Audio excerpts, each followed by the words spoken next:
Greetings, friends, and welcome back to the 3 Minute Horror Show. Today I'll be interviewing the writer, director, producer, and president of Acrostar Productions, Steve Hermann, also known under his pen name SJ Hermann.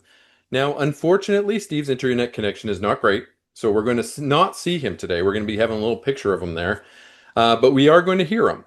And if maybe I can get a picture of him into the place where he'd normally be, a little bit bigger than the one you see right now.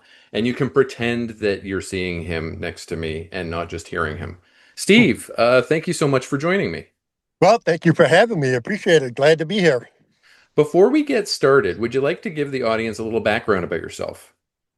Well, I first started off as a self-published author who I've written like 9 books, some short stories, and I ventured into filmmaking because one of the first books I wrote, Morium, I really wanted to turn into a film, and getting like a major studio to fund that, it would be like getting hit by a meteorite, winning the lottery, and struck by lightning at the very exact same time. So I decided I'd take it upon myself to learn filmmaking and hopefully get to that point where I can do it. Now, have you always been a creative person? Yes. Yeah. Before I used to dabble into art before I get into writing books. So yeah, I think my mind's always moving with something. Yeah. What sort of things did you draw artistic inspiration from when you were a child? Well, I first started like learning how to draw from copying like comic books, Hmm. that comic book art, and then got into landscape art. Yeah. Now, what kind of a kid were you? Oh, I was the shy one, the quiet one, Yeah. kept to himself mostly.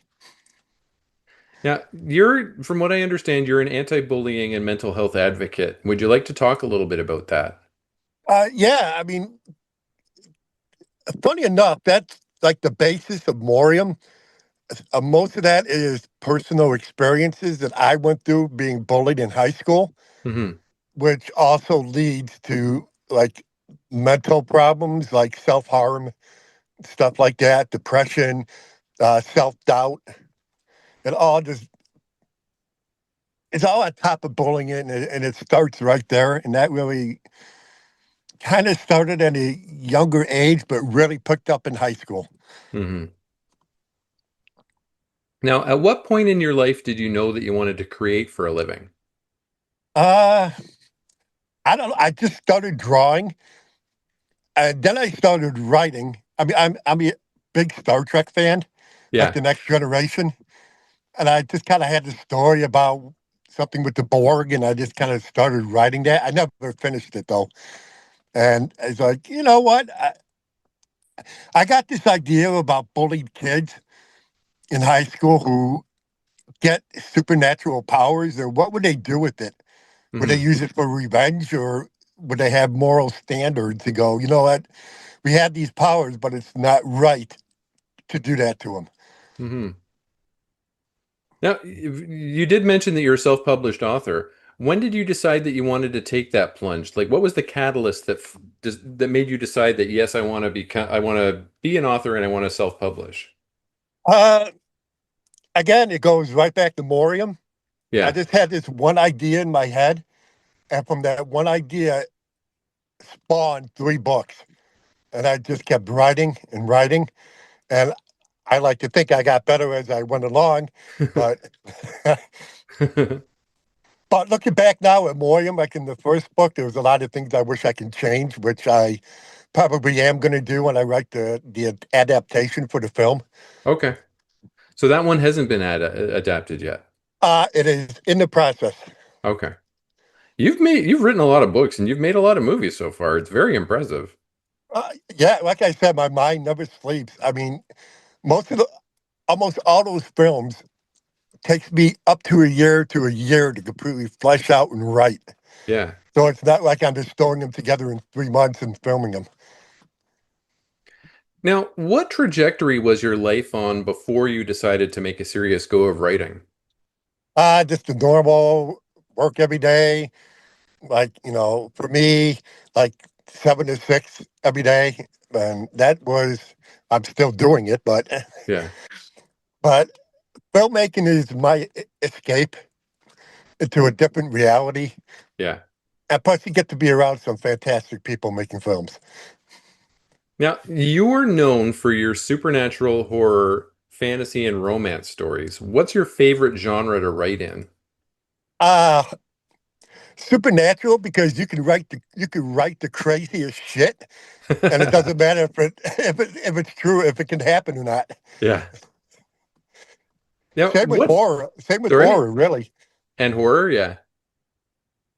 I mean, you can just let your mind just go off and go, that would never work in the real world, but screw it. Who cares? Now, when I was interviewing Anne, she told me about how quick your mind works too, with the corn zombies, for example. How the young folks were just running around in the cornfields, and you said, "Hey, you want me to write a story about corn zombies? There you go." Yeah, it was Beth Metcalf who Yeah. did some running around in the corn. What if there were zombies in the corn? It's like, yeah, what was it? Okay, there you go. That's that's really good that you're able to just do that. Now, Yeah, what I shock has your myself sometimes. so you surprise yourself? Yeah. What has your journey as an author been like? How do you feel like you've changed over the years since you've started? Uh, I think I've gotten more creative in writing. I Yeah. haven't written in a long time. I mean, I've got one book that's like 80% done. I keep telling myself I'm going to finish it. I'm going to finish it. And yeah, I never do. But but I think I've gotten more creative. I think I've learned to give my characters more depth, more meaning to them instead of just bland. Oh, here, there's a character. And that's one thing I love writing is characters, giving Yeah. them backstories. Why are they like that? Now, let's talk a little bit about Acrostar before we get into the main topic, which is Tinkerhell, because we're going to be talking a lot about Tinkerhell. Um, let's talk a little bit about Acrostar. You're the founder and president of Acrostar Productions. Can you give the audience a little background on your company? Me and Ann founded that.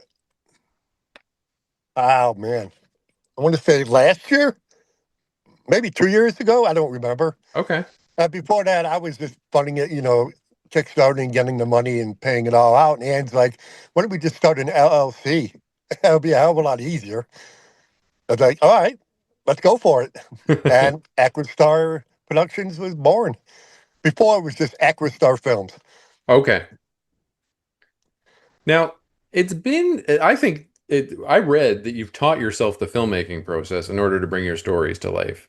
And I think that that is very impressive. How did you go about teaching yourself how to make movies? Oh, my friend, YouTube is everybody's friend.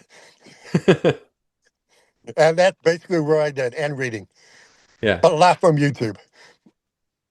on YouTube. Okay, interesting. Now, what do you prefer more, writing or directing movies? I think that it's making movies, but I know that one doesn't exist without the other. But which of the two roles do you think is the most fulfilling for you? Directing because I can finally see the characters and the story I write come to life Yeah, through the cast. I So yeah, I, directing. I suspected that that was going to be the answer, just based on what we've been talking about already.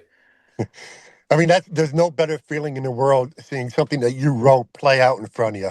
Yeah, absolutely. And doing the editing and seeing it all come together to make that vision and knowing that you're the guy that made it. Yeah, right. Yeah. I mean, it's funny because as I'm editing, when you don't have the proper sound effects, when you don't have the proper sound mixing or the music, it just looks blah. But once you see everything put together, it's like, wow, this isn't bad. It's like magic, right? Right. Yeah. Now, can you tell the audience a little bit more about some of the projects that you've already created with Acrostar Films and Productions? Okay. So, Splintered Love, that YouTube series ran for 2 seasons, and that was based off an anthology, some of the stories that I wrote, Hmm. titled Splintered Love Anthology. Uh, Desperate Souls was something that I wrote. in a book that was actually part of Splinter Love. It came from somewhere. Hmm. I got that idea from watching teenagers from outer space on Mystery Science Theater 3000. Okay. Let's see. So that my inspiration comes from everywhere, man. Yeah. Night of the Dead Sorority Babes. That inspiration came from USA's Up All Night and the movies they used to show. Yeah. I've seen that one too. I really like that one. Oh, thank you. Yeah. So my inspiration is everywhere. Yeah. I'm surprised I don't look at it like a fence and write a story about a fence. I don't. That's going to be the next one now, right? Attacking the killer fences. I saw a Canadian one about killer kites, so you could do a fence one. Right, there you go. It How do you think could be a killer? sure can. Um, which of those movies would you say, and I know what the answer is going to be, which of the movies has been your favorite to work on so far if you had to pick? And the reason why I say I know, because if it were me answering, it would always be the latest one. Uh, can I say all of them? Yeah, you can say all of them. That Yeah, works. all of them. Yeah. They're You always don't want, enjoying. I've been blessed with so many work with so many great people. It's just amazing, and you and don't want that's to what play makes it favorites with your kids, right? It's like your kids. right. You get the core group in there. It's just fantastic. Yeah. All right. So, in addition to making movies and doing the crowdfunding for the movies, do you also attend many genre conventions or film festivals?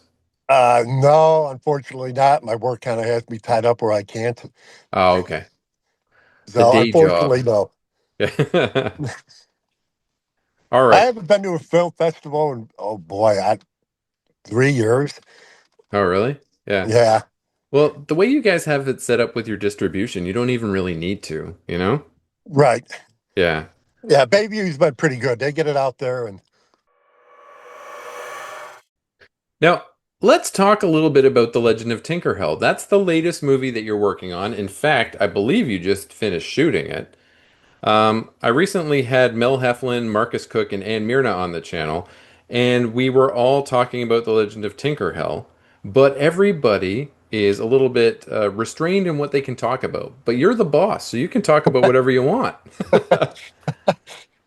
uh, well, The Legend of Tinkerhell. We Yeah. actually have a teaser trailer coming out Wednesday. Okay. Uh, it's about this little girl named Peyton, played great by Delilah Hefner, who is who lives with her older sister, played by Chloe Lutz, and Chloe, who Skylar, just keeps picking on Peyton. So eventually, she calls for a fairy, whose name is Ellie, who was banished from her realm for just like dismembering people and animals and creatures. So she gets banned from her realm and winds up in the mortal world and ends up with Peyton. And Peyton asks for help with her sister and her friends, and Ellie goes, sure. And after that, all hell breaks loose. When he got a psychotic fairy, that's the last thing, ask for help. Yep, definitely. And Um, and Ellie, by Ellie, Ellie sorry? could just poof anywhere. Yeah. She could She's just show also up at any time, anywhere. okay. And those are the craziest kind of villains to try and deal with, right? The ones that can Right, be because you anywhere, don't, anytime. yeah, you don't see him coming. Yeah. Now, by the time this video comes out, that teaser trailer will be available. So we're going to put a link to it in the description of this video. So when you're watching this interview, you can absolutely go and see the trailer right afterwards. Oh, no, Um, it'll be out Wednesday. yeah, it'll be out Wednesday, but we're not doing this Oh, live. So that's right. yeah. Sorry. Oh, that's no problem. By the time Yeah, this comes out, it'll probably be a few days for me to get this turned around. okay. Yeah, so it'll be out by the time that this video is out, and then people can go see it. Now, how did you get this project off the ground? How did this one come to be? Uh, you know how we were talking about making a movie about a fence? Yeah. Well, I just happened to got the idea about an evil Tinkerbell, and that was it. I just went from there. Oh, what's the public response to this one been like? It's interesting. They've been waiting for it. I mean, they're excited for it. I hope they're excited for it because we are. But Well, it's going to be good. Editing it's going to be really good. yeah, I mean, Beth McCap just kills it as Ellie. yeah. Now I've seen a lot of the background behind the scenes photos that were taken during the filming, and it looks like it's going to be fantastic. It looks like you guys had a lot of fun too while you Oh were yeah, out there.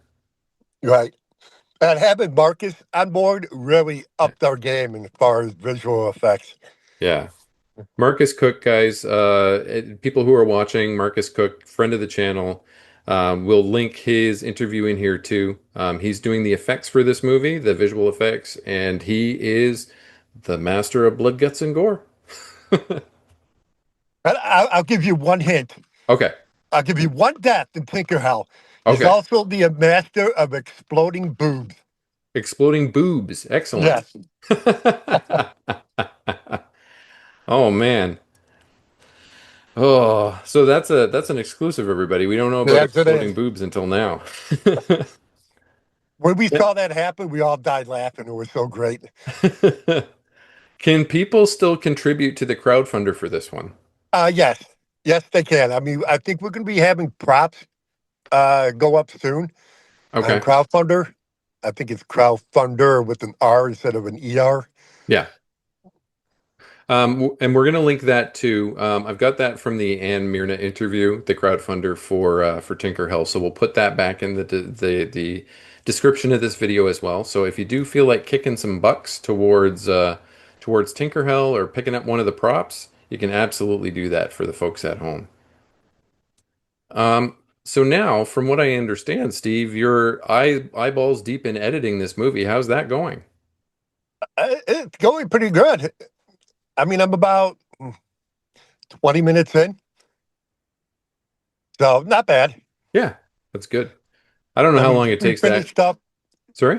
We finished up last Friday. I want to say. Yeah. I don't know. Time just meshes together. I don't know anymore. Yeah. Oh boy. But I hope to have it done like the first draft of the edit by the end of next month. Okay, excellent.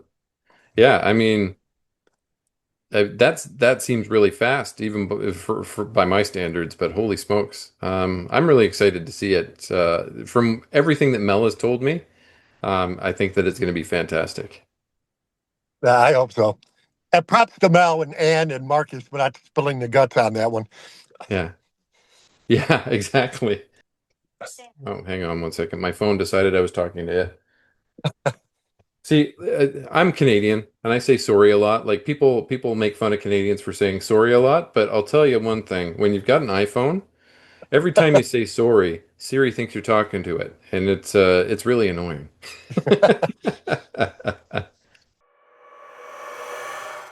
So, Steve, what I typically do in my interviews is after we talk about our main topics, we do a lightning round.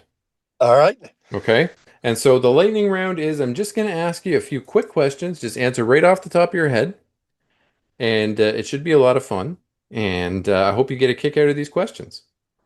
All right. Let's do it. All right, here we go. Lightning round for Steve, everybody.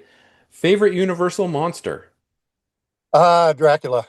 Dracula. Okay. Favorite band or musical artist? Springsteen. Springsteen. Okay, cool. Toilet paper roll. Business in the front or party in the back? Oh, for Jesus. Hanging over the Party in the top or back. back behind? Behind. Behind? Okay. Yeah. All right. Ninjas, pirates, or cowboys? Cowboys is a new addition. Um, Cowboys. Cowboys. Okay. I should have put cowboys in before. Since I added cowboys, everybody's saying cowboys. All right. Weapon of choice in the zombie apocalypse. Uh, Negan's bat. Okay. Negan's bat from Walking Dead. Okay, Yep. gotcha. Lucille. Yeah. Lucille. Okay. Marvel, DC, or other? Uh, Marvel. Marvel. Okay. Adult beverage of choice. Uh, Beer. Beer. Okay. Yeah. Cats, dogs, or other? Dogs, Dogs. And if you were a breed of dog, what breed of dog would you be? Siberian Husky. Okay. Favorite video game? Oh boy. Uh,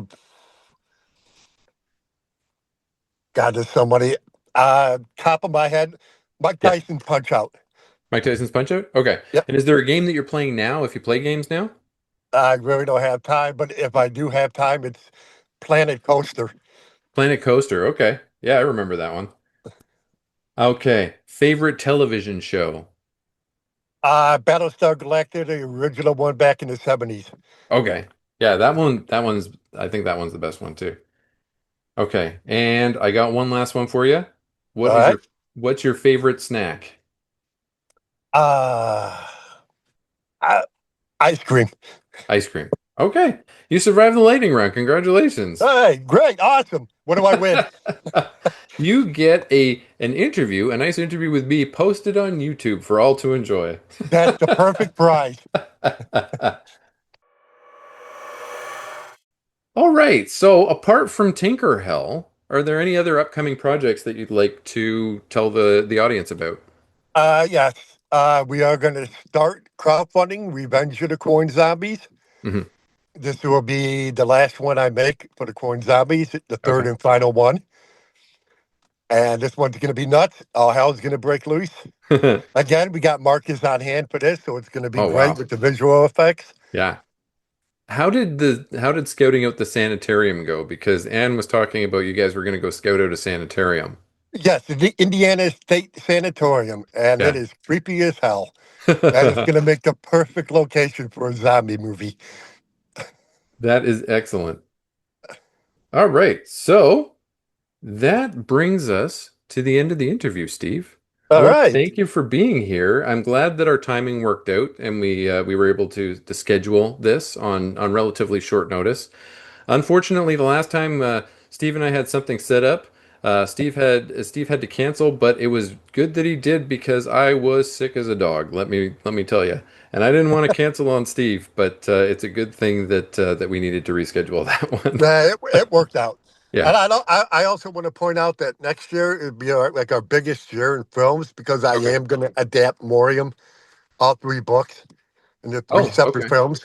So, Well, you are very welcome to come back then, when you're ready to talk about those movies. And for Revenge of the Corn Zombies, you can come back anytime you like, and we can talk more about this stuff. well, I appreciate that. Thank you so much. You're welcome, and thank you for joining me. And folks, oh, I have one last question for you. If Yep. someone in the industry happens to be watching and they want to get in contact with you somehow, what's the best way for them to do that? You can go, Facebook is SJ Hermann. Yep. Instagram is Acrostar Films. It's also acrostarfilms at gmail.com. Okay. And I'm trying to think what else. Acrostar Films is on TikTok, but not very active.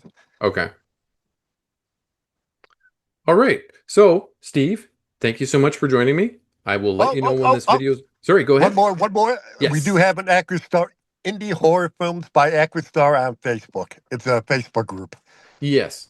I should have known that. I'm a part of that. And I will put a link to that Facebook group in the description of this video as well so that people can go and join that to check out your movies. All right, thank you. Thank you. And I can't wait to talk to you again. I look forward to it, man.